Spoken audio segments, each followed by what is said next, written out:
Well, good morning, folks. It's Jason here. God Conversations. It is Sunday morning, about half an hour before we do our church online. And I'm still in the book of Joshua. And if someone was to ask me what's my favorite book of the Bible, it would be Joshua. There's so much in there that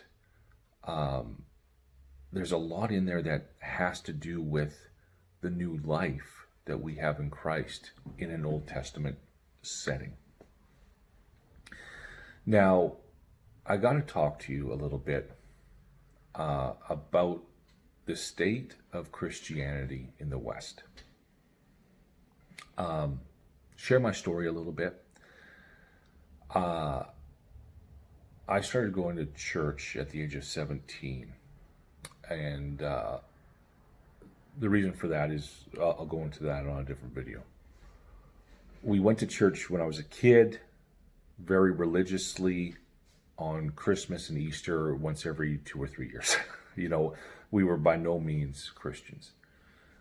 And I started going to church when I was 17, and I became a believer when I was 18, and when I was 18 and a half, I went to Bible college because I wanted to know more about the Bible.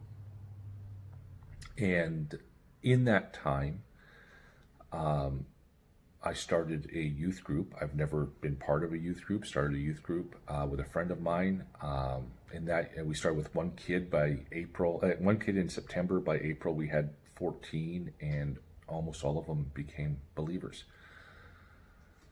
Really exciting time, and I got really involved in church planting because I just love watching people come to Christ. And one thing I've noticed, especially in very established churches, and I started noticing this very early in my Christian walk, and that is the majority of people in the West that have grown up in church and have been in church their whole lives are extremely biblically illiterate. They do not know their Bibles. We moved to Medicine Hat 12 years ago as church planting missionaries with the North American Mission Board, which is one of two missionary arms from the Southern Baptist Convention.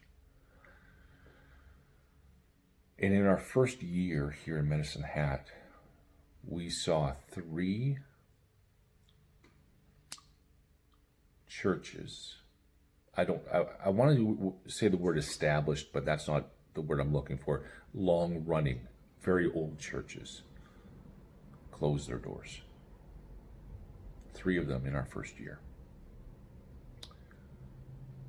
And you have to ask why. And as you look at Canada, I'm not going to say that we started off as a Christian country, but a lot of people went to church. And if you go to the old prairie towns, the old churches are still standing. They're no longer church buildings. They might be houses or stores or museums or something, but they're there. And it shows that these communities had some sort of faith in God. And then it kind of petered out. Why?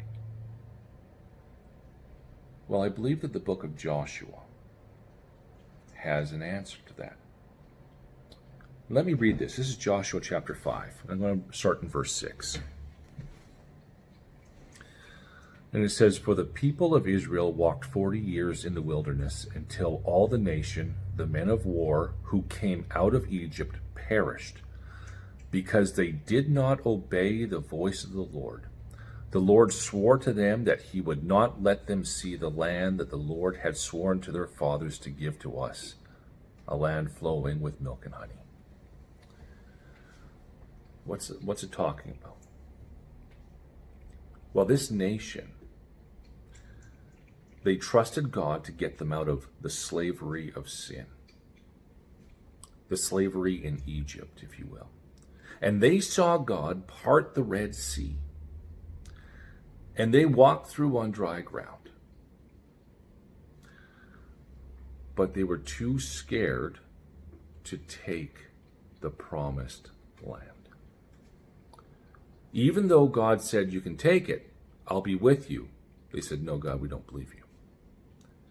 And God said, I'm just fine. Then you will not see it, and you will die in the desert. The next generation will come up and take it. What does that have to do with everything I'm talking about?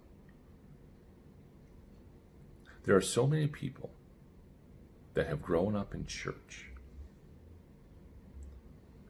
And they trust God for their salvation. But they do not trust God enough to, number one, read their Bibles, number two, study their Bibles, and number three, obey their Bibles. Why are churches closing? Why are churches trying to do these gimmicks to get people in? Fog machines, all this extra technology, everything, barely preach the gospel, very short sermons, because if you have a long sermon, you might bore somebody and they won't come back. You know why? Because people trusted God for their salvation, but they don't trust God to direct their lives. And so what's God saying? He's saying, I'm going to let you die in this desert. And why are churches closing their doors? And why are churches struggling? Because people don't want to follow God. It's that simple. You've heard me say it many times. You will never have a really good understanding of the New Testament until you have a very firm understanding of the Old Testament. Almost every Christian can quote John 3:16, and they base their theology off that one verse. But they will not read the Old Testament. And I guarantee you,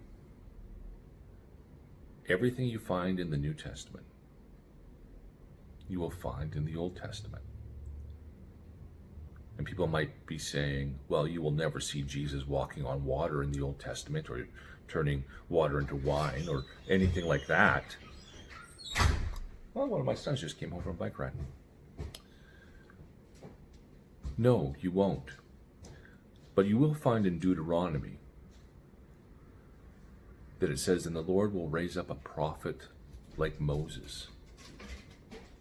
There has been no other prophet like Moses that performed so many miracles except Jesus. Now, Jesus is far more than a prophet. He's the God-man. He's our high priest. He's our propitiation. But his ministry was riddled with miracle after miracle after miracle. Far more so than Moses. Everything you find in the New Testament, you'll find in the Old Testament. And the New Testament explains it a lot more. Or it'll say, remember this, like, our God is a consuming fire. People don't know what that means unless you read the Old Testament. When Stephen says in the book of Acts, chapter 7, you nation with uncircumcised hearts and ears. Well, what does that mean? Well, you find it in the Old Testament. People are not reading their Bibles. They don't understand fully what the New Testament means. They think that they can believe part of the Bible and not part of the Bible. And God says, because you have not believed me, because you have not obeyed me, I'm going to let you die in the desert. You want to know why churches are struggling? It's because people do not obey God. Just not people, church people do not obey God. Talk about John 3:16. Read it in context, okay? Just don't pull it out, but let me explain it to you a little bit. It says, "For God so loved the world that he gave his one and only Son, that who shall ever believe in him shall not perish, but will have everlasting life." Here's a tricky thing here. People think that believe means that you intellectually agree with. It doesn't. It means live your life according to. And what did Jesus say in Matthew 5:17? He said, "I did not come to abolish the law. I came to fulfill it." Really?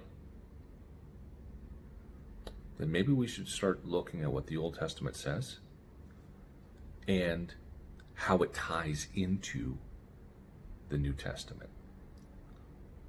Why are churches closing their doors? Why are churches struggling? Why? One reason. Church people do not believe Jesus. They think they believe in him intellectually because they quote unquote crossed the Red Sea, but they are not willing to cross the Jordan River. That's my rant for today, guys. Have a great day.